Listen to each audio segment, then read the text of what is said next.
जय जगन्नाथ पिलाने साहित्य चैनल को समस्त को स्वागत। आज गोटे नुआ वीडियो रे मध्ययुगीय काव्यर आंगिक वैचित्र क्रम आम जो वर्णना पढ़ुले वर्णना वैचित्र से बाकी किसी अंश एमती ऋतु वर्णना जमी अन्य सब वर्णना रीतिकवि मैंने काव्य मध्य वर्णना भितर ऋतु वर्णनाटा गोटे गुरुत्वपूर्ण अंश। कारण नायक नायिका प्रकृति वर्णना भली ऋतु वर्णनार वर्णाढ़ चित्र से प्रतिपादित कर प्रत्येक काव्य सबु ऋतु मध्य ऋतुराज बसंतर सुषमा हूँ अनुपम जहाँ अतीव रमणीय करे प्रकृति को। तेणु रीति साहित्य परंपरा रे वर्णनार अन्यतम वैशिष्ट्य है ऋतु। विशेष भाव में विभिन्न ऋतु रे नायक नायिका जो अनुचिंता परस्पर भितर जो मिलन निमित्त आग्रह सृष्टि करवा से मिलन यही सबू अवस्था सृष्टि करने प्रकृतिर चित्र प्रदान करा जाय था। संस्कृत साहित्य मध्य जो कालिदास माघ भारवी श्रीहर्ष ये जो प्रमुख संस्कृत काव्यकारगण रहिले से माने ऋतुचित्र वर्णाढ़ महोत्सव को काव्य मध्य स्थान देइछन्ति एवं काव्यर सौंदर्य वृद्धि करछन्ति। तेणु से परंपरा को अनुकरण करछन्ति को माने आम ओडिया साहित्यिक माने। कारण सेमानकर उद्देश्य थिला संस्कृत साहित्य भली समकक्ष साहित्य सृष्टि करिबा। सेथिपई से संस्कृत साहित्यर आदर्श रे काव्य रचना करछन्ति। तेणु तार परंपरा को मध्य अनुकरण करने को भूली नाहंती। तेणु ओडिया रे कविगण विभिन्न ऋतुर प्रचुर दृष्टांत काव्य मध्य प्रदान करछन्ति। ग्रीष्म ऋतुर स्वाभाविक चित्र देखा मिले रसकल्लोल काव्य से सहित श्रृंगारिकता और रसिकतार अपूर्व समन्वय वर्णना होता भितर देखा पिला मैंने उदाहरण बही दे दिखाई। सेमती लावण्यवती विदग्ध चिंतामणि चंद्रकला आदि काव्य ग्रीष्म ऋतु को विरह समय रूपे ग्रहण करा जायछि। श्रृंगारिकतार आरोप कराए। वर्षा ऋतुर वर्णना से संस्कृत काव्य परंपरा को अनुसरण करके ओडिया रीतिकवि मैंने करछन्ति। वर्षा ऋतु होछि विरहर ऋतु। जेमती बारीपातर धरावक्ष विभिन्न ऋतुर अंकुरोद्गम होता है से भली विरही नायक नायिका हृदय रे स्मृति विच्छेदर बीज क्रमशः पल्लवित हुए। अर्थात सेमानक भितरे जो स्मृति हजि जाए जो स्मरण शक्ति जो स्मृति स्मरण शक्ति भितर न था स्मरण स्मृति भितर न थाए से सब स्मृति पुणी थे सृष्टि हुए। वर्षा ऋतु जमती पानी पड़े धरावक्षर नुआ नुआ गछ जन्म नियंती छोट छोट मंजी जो पड़ी था नवपल्लवित हुंती अंकुरोद्गम हुंती सेमिति वर्षा ऋतु हूँ तार प्रतीक। जिते वर्षा ऋतु आसे से विरही नायक नायिका जदि कौन कारण विच्छेद होता है से विरही था से हृदय रे से विच्छेदर बीज क्रमशः पल्लवित होता है। प्रणय भावना को से उद्बोधित करवा ऋतुर गोटे भूमिका। तेणु से वर्षा ऋतु को कवि मैंने अति सुंदर भाव में वर्णना कर। अभिमन्यु रसवती काव्य वर्षा ऋतुर वर्णना वास्तवधर्मी मने हुए। अति सुंदर भाव से वर्णना कर। लावण्यवतीर 41तम छांदरे मध्य वर्षा ऋतुर सुंदर वर्णना करा जायछि। यापर शरत ऋतुर आगमन आम जानी धरापृष्ठ शारदीय प्रकृतिर रूप और रंगरे भावांतर सृष्टि करे मन भितर। कवि दृष्टि ऋतुर रूप हूँ भिन्न भिन्न। तेणु दीनकृष्ण दास रसकल्लोल काव्य शरत ऋतुर विस्तृत वर्णना रखिछन्ति। मानव जीवन विविध भाव तुलनात्मक भाव में चित्रित होइछि। उपेन्द्र भंज वैदेहीश विलास काव्य विभिन्न ऋतुर वर्णना करी पांडित्यपूर्ण भावधारा सृष्टि करछन्ति। से ऋतुरे शिव सद्य विवाहिता बर रजक लोभी शबर यही सहित ए ऋतु को तुलना करछन्ति जहाँकि पांडित्य को प्रदर्शन करुछि। जमितिक बरषा काल अंत करे शरद बही शिव आडंबर बरवधू घना घन खंडकृते नव कन्यालिंगने बढ़ई शोभा प्रबर वर्णकृत रजक प्रभाव को निर्मलकारी आंबर ବରଷଣରେ କୃଷ୍ଣ ସାର ହତେ ଯଥା ଲୁବ୍ଧକ ଶବର ବରଧନ ଲୀଳା ପୁଷ୍ପରେ ତରଣୀ କରାଇ ସେକି ଧୀବର। ତେଣୁ ଏହି ଋତୁରେ ସେ ଶିବ ସଦ୍ୟ ବିବାହିତା ବର ରଜକ ଲୋଭୀ ଶବରଙ୍କ ସହିତ ଏହି ଶରତ ଋତୁକୁ ତୁଳନା କରିଛନ୍ତି। ସେମିତି ବସନ୍ତ ଋତୁ ହେଉଛି ଋତୁ ମଧ୍ୟରେ ଶ୍ରେଷ୍ଠ ଋତୁରାଜ। ତେଣୁ ବସନ୍ତ ଋତୁର ଆଗମନରେ ନୂତନ ସ୍ୱପ୍ନ ରଙ୍ଗ କଳ୍ପନା ବିଳାସ ମନ ଭିତରେ ଭରି ହୋଇଯାଏ। ନବକିଶଳୟରେ ଆନନ୍ଦିତ ହୁଏ ଧରାପୃଷ୍ଠ। ବସନ୍ତର ପ୍ରାଣ ପ୍ରାଚୁର୍ଯ୍ୟମୟୀ ରୂପ ଶୋଭାରେ ପ୍ରକୃତି ଭଳି କବି ମଧ୍ୟ ଆନମନା ହୋଇ ଉଠନ୍ତି। ଆଉ ତାର ରୂପ ନିରାଜନା କରିବା ପାଇଁ ସାହିତ୍ୟ ସ୍ରଷ୍ଟା ମଧ୍ୟ ଆଗ୍ରହୀ ହୁଏ। ବସନ୍ତ ଋତୁକୁ ଅପେକ୍ଷା କରି ବସିଥାଏ ସାହିତ୍ୟିକ ସାରସ୍ୱତ ସାଧକ। କାରଣ ଏହି ଋତୁରେ ମଣିଷ ମନରେ ଆସେ ଯୌବନ। ତରୁଣ ତରୁଣୀଙ୍କର ହୃଦୟ ମିଳନ ପାଇଁ ଉତ୍କଣ୍ଠିତ ହୁଏ। ବିରହୀ ନାୟିକା ନାୟିକାଙ୍କର ପ୍ରାଣ କାମ ଜର୍ଜରିତ ହୋଇ ଉଠେ। ତେଣୁ ବସନ୍ତ ଋତୁ ସାଙ୍ଗରେ ଆଣେ ନାନା ପ୍ରକାର ଉଦ୍ଦୀପନର ବହୁ ବିଭାବ। ରୀତିକବିମାନେ ତାଙ୍କ ରଚନାରେ ବସନ୍ତ ଋତୁର ବର୍ଣ୍ଣାଢ୍ୟ ଚିତ୍ର ପ୍ରତିପାଦନ କରିଛନ୍ତି। ସବୁ ଋତୁର ବର୍ଣ୍ଣନା କରିଛନ୍ତି। ବର୍ଷା ଋତୁ ଗ୍ରୀଷ୍ମ ଋତୁ ଶରତ ଋତୁ ସେମାନଙ୍କ ତୁଳନାରେ ବସନ୍ତ ଋତୁର ବର୍ଣ୍ଣନା ଅତୀବ ରମଣୀୟ।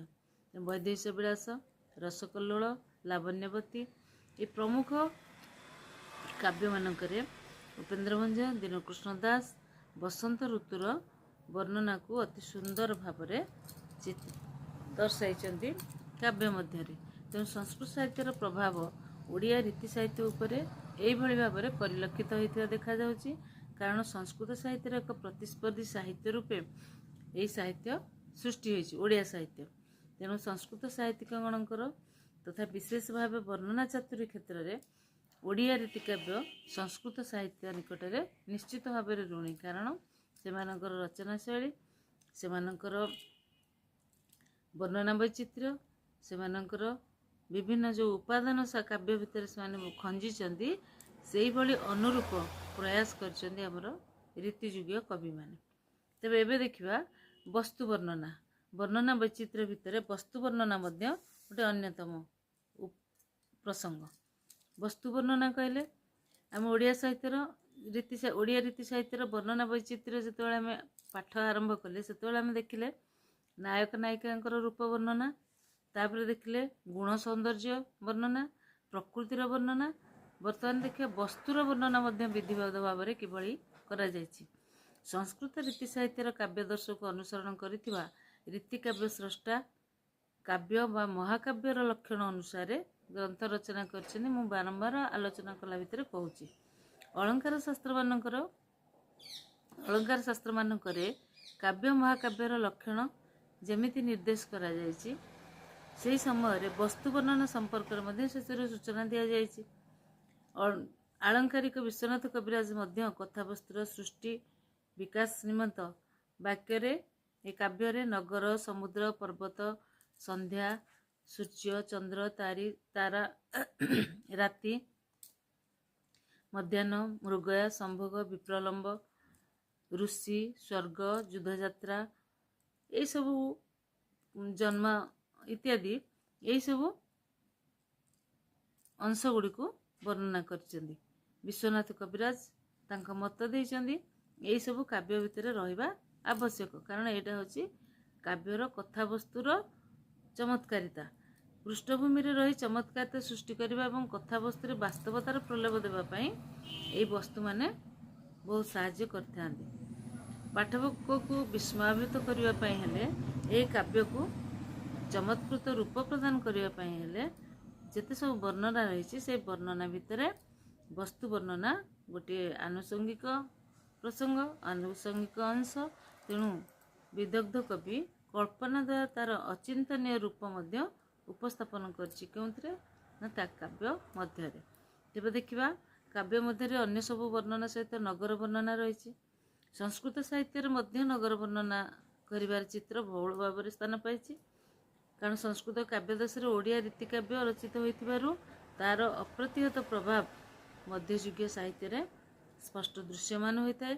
ତେଣୁ ଏ ଯୁଗର ପ୍ରମୁଖ କବି ଯେଉଁମାନେ ରହିଲେ ଯେ କି ଉପେନ୍ଦ୍ରଭଞ୍ଜ ଯଦୁମଣି ମହାପାତ୍ର, ଲୋକନାଥ ବିଦ୍ୟାଧର, ସଦାନନ୍ଦ କବି ସୂର୍ଯ୍ୟ ବ୍ରହ୍ମା, ବିଷ୍ଣୁ ଦାସ, କବି ସୂର୍ଯ୍ୟ ବଳଦେବ ରଥ, ପଦ୍ମନାଭ ଶ୍ରୀଚନ୍ଦନ ଏଇମାନଙ୍କ ରଚିତ କାବ୍ୟ ଗୁଡ଼ିକରେ ନଗର ବର୍ଣ୍ଣନାର ସୁନ୍ଦର ଚିତ୍ର ଦେଖିବାକୁ ମିଳେ। କେତୋଟି କାବ୍ୟର ନଗର ବର୍ଣ୍ଣନାକୁ ଆମେ ମଧ୍ୟ ଉଦାହରଣ ସ୍ୱରୂପ ନେଇପାରିବା। କବି ସମ୍ରାଟ ଉପେନ୍ଦ୍ର ଭଞ୍ଜ କୋଟି ବ୍ରହ୍ମାଣ୍ଡ ସୁନ୍ଦରୀ କାବ୍ୟର ଦ୍ୱିତୀୟ ଛନ୍ଦରେ ଚମ୍ପାନଗରୀର ବର୍ଣ୍ଣନା କରିଛନ୍ତି। ଚମ୍ପାନଗରୀର ଐଶ୍ୱର୍ଯ୍ୟ ଏବଂ ପ୍ରାଚୁର୍ଯ୍ୟ ହେଉଛି ଅତୁଳନୀୟ। ସେଠି କିଏ ବାସ କରନ୍ତି ନା ଶିବ ବାସ କରନ୍ତି। ଏକଦା ସେଠି ଶିବ ବାସ କରୁଥିଲେ। ତେଣୁ ଏଠାରେ କାହାର ଅମଙ୍ଗଳର ଆଶଙ୍କା ନଥାଏ। ତା ସହିତ ସୁନ୍ଦର ସୁନ୍ଦର ଗୃହ ଦ୍ୱାରା ନଗରୀ ସୁଶୋଭିତ ହୋଇଛି। ଏହାର ତୁଳନାରେ ଲଙ୍କା, ଅଳଙ୍କା, କାଞ୍ଚି ନଗରୀ ମଧ୍ୟ କ'ଣ ନ୍ୟୁନ ପଡ଼ିଯିବ। ଏଠାରେ ତୁଙ୍ଗ ଅଟ୍ଟାଳିକା ରହିଛି। ନଗରୀର ଉଡ୍ଡୀୟମାନ ପତାକା ସୂର୍ଯ୍ୟଙ୍କ ଘୋଡ଼ା ମନରେ ଆଶଙ୍କା ସୃଷ୍ଟି କରୁଛି। ଆକାଶ ଯେଭଳି ଉଜ୍ଜ୍ୱଳ ନକ୍ଷତ୍ର ମଣ୍ଡଳରେ ବିରାଜିତ, ସେହିଭଳି ଚମ୍ପାନଗରୀ ମଧ୍ୟ ଉଜ୍ଜ୍ୱଳ ମୁକ୍ତାମାନଙ୍କ ସମାହାରରେ ଜାଜ୍ୱଲ୍ୟମୟ ଥିଲା। ଅମରାବତୀରେ ଗୋଟିଏ ଗୋଟିଏ ରମ୍ଭା, ଉର୍ବଶୀ, ଐରାବତ ସ୍ଥାନ ଲାଭ କରିଥିବା ବେଳେ ଏଠାରେ ରମ୍ଭା, ଉରୁ ସଦୃଶ ନାରୀ ଏବଂ ନାରଙ୍ଗ ଫଳ ରହିଛି। ଏହିପରି ନଗର ବର୍ଣ୍ଣନା କରି କବି ଅତି ସୁନ୍ଦର ଭାବରେ କାବ୍ୟ ଭିତରେ ପ୍ରତ୍ୟେକ ଜିନିଷକୁ ଦର୍ଶାଇଛନ୍ତି।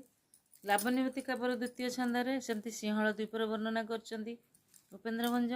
ଦ୍ୱାରିକା ନଗରୀର ବର୍ଣ୍ଣନା ମଧ୍ୟ ଏଭଳି ଭାବରେ କରିଛନ୍ତି। ତେଣୁ ବର୍ଣ୍ଣନା କରିବା ବସ୍ତୁ ବର୍ଣ୍ଣନା ଭିତରେ ନଗର ବର୍ଣ୍ଣନା ମଧ୍ୟ ଗୋଟେ ଅନ୍ୟତମ ଅଂଶ। ତାପରେ ଆସିଲା ସମୁଦ୍ର ବର୍ଣ୍ଣନା। ରୀତି ସାହିତ୍ୟରେ ଏତେ ଏକାଧିକ ବର୍ଣ୍ଣନା ସଂସ୍କୃତ ସାହିତ୍ୟ ଭଳି ଦେଖାଯାଏ ନାହିଁ। କାରଣ ସମୁଦ୍ରର ବର୍ଣ୍ଣନା ସଂସ୍କୃତ ସାହିତ୍ୟରେ ବିସ୍ତୃତ ଭାବରେ ହେଇଛି, କିନ୍ତୁ ରୀତି ସାହିତ୍ୟରେ ଏତେ ଅଧିକ ବର୍ଣ୍ଣନା ନାହିଁ। ତଥାପି ସମୁଦ୍ରର ବର୍ଣ୍ଣନାରେ କବିଙ୍କ ଲେଖନୀ ଅଟକି ଯାଇନାହିଁ, ସେ ଟିକେ ଚଳଚଞ୍ଚଳ ହେଇଛି। ଉପେନ୍ଦ୍ର ଭଞ୍ଜଙ୍କର ବୈଦେହୀଶ ବିଳାସ କାବ୍ୟରେ ସମୁଦ୍ରର ସଂକ୍ଷେପ ବର୍ଣ୍ଣନା ରହିଛି। ଜଳଲହରୀ, କଚ୍ଛପ, କୁମ୍ଭୀର, ପ୍ରବାଳ, ବାଡ଼ବାଗ୍ନି ପ୍ରଭୃତି ସମ୍ପର୍କରେ ସୂଚନା ଦେଇଛନ୍ତି। ରସିକ ହାରାବଳୀ, ସୁଭଦ୍ରା ପରିଣୟ ଏଇଭଳି କାବ୍ୟମାନଙ୍କରେ ମଧ୍ୟ ସମୁଦ୍ରର ବର୍ଣ୍ଣନା ରହିଛି। ତାପରେ ଦେଖିବା ପର୍ବତ। ରୀତିକାବ୍ୟମାନଙ୍କରେ ପର୍ବତର ବର୍ଣ୍ଣନା ସ୍ୱଳ୍ପ ପରିମାଣରେ ଅଛି, ଏତେ ବେଶୀ ନାହିଁ। ତେବେ ଯେଉଁ ପ୍ରବନ୍ଧ ପୂର୍ଣ୍ଣଚନ୍ଦ୍ର କାବ୍ୟରେ ରୈବତକ ପର୍ବତ ବର୍ଣ୍ଣନା କରିଛନ୍ତି ଯଦୁମଣି। ରୈବତକ ପର୍ବରୁ ଅଗ୍ନି ପ୍ରକାଶମାନ ହେଉଥିବାରୁ ସେଠାରେ ଶୀତର ପ୍ରକୋପ ଅନୁଭୂତ ହୁଏ ନାହିଁ। ସମୁଦ୍ର ମଧ୍ୟରେ ରହିଥିବାରୁ ଏହା ଋତୁ ଗୁଡ଼ିକ ଏଠି ସମଶୀତଳ ଭାବ ପ୍ରକାଶ କରନ୍ତି। ପର୍ବତରେ ହସ୍ତୀ, ମତ୍ତହସ୍ତୀ, ଅଗସ୍ତି ବୃକ୍ଷରେ ପରିପୂର୍ଣ୍ଣ। ଆଉ ପ୍ରାକୃତିକ ଶୋଭା ଦୃଷ୍ଟିରୁ ଏହା ହେଉଛି ମନୋମୁଗ୍ଧକର ଏବଂ ରମଣୀୟ। ଏହିଭଳି ବର୍ଣ୍ଣନା କରାଯାଇଛି ପ୍ରବନ୍ଧ ପୂର୍ଣ୍ଣଚନ୍ଦ୍ରରେ। ସୁଭଦ୍ରା ପରିଣୟ, ଅବନା ରସତରଙ୍ଗ ଏଥିରେ ସବୁଥିରେ ପର୍ବତର ବର୍ଣ୍ଣନା ଅଛି, କିନ୍ତୁ ପର୍ବତର ବର୍ଣ୍ଣନା ଟିକେ ସ୍ୱଳ୍ପ। ଅରଣ୍ୟ ବର୍ଣ୍ଣନା ରୀତି ସାହିତ୍ୟରେ ହେଉଛି ଗୋଟେ ମୁଖ୍ୟ ବିଭବ। କାରଣ ନାୟକ ନାୟିକାଙ୍କର ଯେଉଁ ମିଳନ ଆଉ ବିଚ୍ଛେଦ, ଏଇ ଯେଉଁ ଅବସ୍ଥାର ଗୋଟେ ମନୋରମ ଚିତ୍ର ପ୍ରଦାନ କରିବା ପାଇଁ ଅରଣ୍ୟର ବର୍ଣ୍ଣନା କରାଯାଇଥାଏ। ସ୍ଥାନେ ସ୍ଥାନେ କବି କଳ୍ପନାରେ ଅରଣ୍ୟର ବର୍ଣ୍ଣନା ଜୀବନ୍ତ ହୋଇ ଉଠେ। କବିଙ୍କ ପାଣ୍ଡିତ୍ୟର ପରିଚୟ ମଧ୍ୟ ବହନ କରେ ଅରଣ୍ୟର ବର୍ଣ୍ଣନା। ଅଭିମନ୍ୟୁ ସାମନ୍ତ ସିଂହାର ବିଦଗ୍ଧ ଚିନ୍ତାମଣି କାବ୍ୟରେ ଅରଣ୍ୟର ସୌନ୍ଦର୍ଯ୍ୟ ସହିତ ଶ୍ରୀରାଧାଙ୍କର ରୂପକୁ ସମ୍ମିଶ୍ରିତ କରାଯାଇ ରାଧା ଏବଂ ଅରଣ୍ୟକୁ ଏକ ସୌନ୍ଦର୍ଯ୍ୟର ଆଧାର ଭାବେ ଗ୍ରହଣ କରାଯାଇଛି। ଏଭଳି ଭାବରେ ବର୍ଣ୍ଣନା ଦେଖିବାକୁ ମିଳେ। ତାପରେ ଦେଖିବା ସରୋବର। ଯେମିତି ଅରଣ୍ୟର ବର୍ଣ୍ଣନା ନାୟକ ନାୟିକାଙ୍କର ମିଳନ ଓ ବିଚ୍ଛେଦ ଅବସ୍ଥାର ଗୋଟିଏ ମୁଖ୍ୟ ଭୂମିକା ଗ୍ରହଣ କରେ, ସେମିତି ରୀତି ସାହିତ୍ୟରେ ସରୋବରର ବର୍ଣ୍ଣନା ନାୟକ ନାୟିକାଙ୍କ ମନରେ ଶୃଙ୍ଗାରିକ ଭାବନାର ପ୍ରକାଶ କରିବାରେ ସାହାଯ୍ୟ କରିଥାଏ। ତେଣୁ ସରୋବରକୁ କାବ୍ୟ ନାୟିକା ଭାବରେ ବା ଦିବ୍ୟାଙ୍ଗନାଙ୍କ ଦର୍ପଣ ରୂପରେ କବି ବର୍ଣ୍ଣନା କରି କାଳ୍ପନିକ ଏବଂ ଯେଉଁ ରୋମାଣ୍ଟିକ ଚେତନା, ସବୁଜ ଚେତନାର ଭାବ ପ୍ରକଟ କରିଛନ୍ତି। ତେଣୁ ଲାବଣ୍ୟବତୀ କାବ୍ୟ, ତାପରେ ରହିଲା ଆମର ପରିମଳା କାବ୍ୟ, ସେଥିରେ ଏଇଭଳି ବର୍ଣ୍ଣନା ଦେଖିବାକୁ ମିଳେ। ତାପରେ ଦେଖିବା ନଦୀ ବର୍ଣ୍ଣନା। ନଦୀ ଏଇ ବର୍ଣ୍ଣନା ରୀତି ସାହିତ୍ୟରେ ମଧ୍ୟ ଦେଖିବାକୁ ମିଳୁଛି। ଗଙ୍ଗା ନଦୀର ବର୍ଣ୍ଣନା ହେଇଛି ବୈଦେହୀଶ ବିଳାସ କାବ୍ୟରେ। କବି ସମ୍ରାଟ ଉପେନ୍ଦ୍ର ଭଞ୍ଜ ତାହାକୁ ବର୍ଣ୍ଣନା କରିଛନ୍ତି। ଲାବଣ୍ୟବତୀ କାବ୍ୟରେ ମଧ୍ୟ ନଦୀ ଆଉ ନାରୀକୁ ସମାନ ଦୃଷ୍ଟିରେ ଦେଖାଯାଇ ବର୍ଣ୍ଣନା କରାଯାଇଛି। एथिरे शृंगारिक भावना प्रकाश पाई। तापर आसला ऋषिंक वर्णना। अलंकार शास्त्र नियम अनुसार काव्य और महाकाव्य रे अन्य वर्णना भली ऋषि मानकर चरित्र बा तांको संपर्क रे किछि तथ्य रहिबा उचित। एटा होछि संस्कृत काव्यादर्श। तेणु संस्कृत साहित्य अनुरूप रीति साहित्य मध्य ऋषि मानकर प्रसंग वर्णित। प्रबंध पूर्णचंद्र काव्य रे कवि जदुमणि नारद संपर्क रे वर्णना करछन्ती। मुनि पिंगल वर्ण जटारे पाउंश बोली होती। मेरु पर्वत रे कुहुड़ी हेले जपर देखा जाए जटा से भाई प्रतीयमान होची। चंद्र को चंद्रकिरण बेढ़िले जोपरी देखा जाए पाचिला निषेधाणी मुखरूप चंद्र को बेढ़ी अनुरूप सुंदर देखा होची। वर्णना ऋषिंक विषय में देखा मिली। तेबे वर्णना वैचित्र्य आम देखिले जे रीति कवि माने वर्णना करने को गला बेले नदी अरण्य पहाड़ पर्वत समुद्र विभिन्न प्रकार वस्तु आभूषण सहित नारी प्रत्येक जिनस सबको से सुंदर भाव वर्णना कर। तेणु ये वर्णना वैचित्र्य रीति काव्यर गोटे आंगिक रूप यह निश्चित भाव पे आज क्लास एतिक था। नेक्स्ट क्लास छंद वैचित्र्य व सांगीतिकता पढ़ा।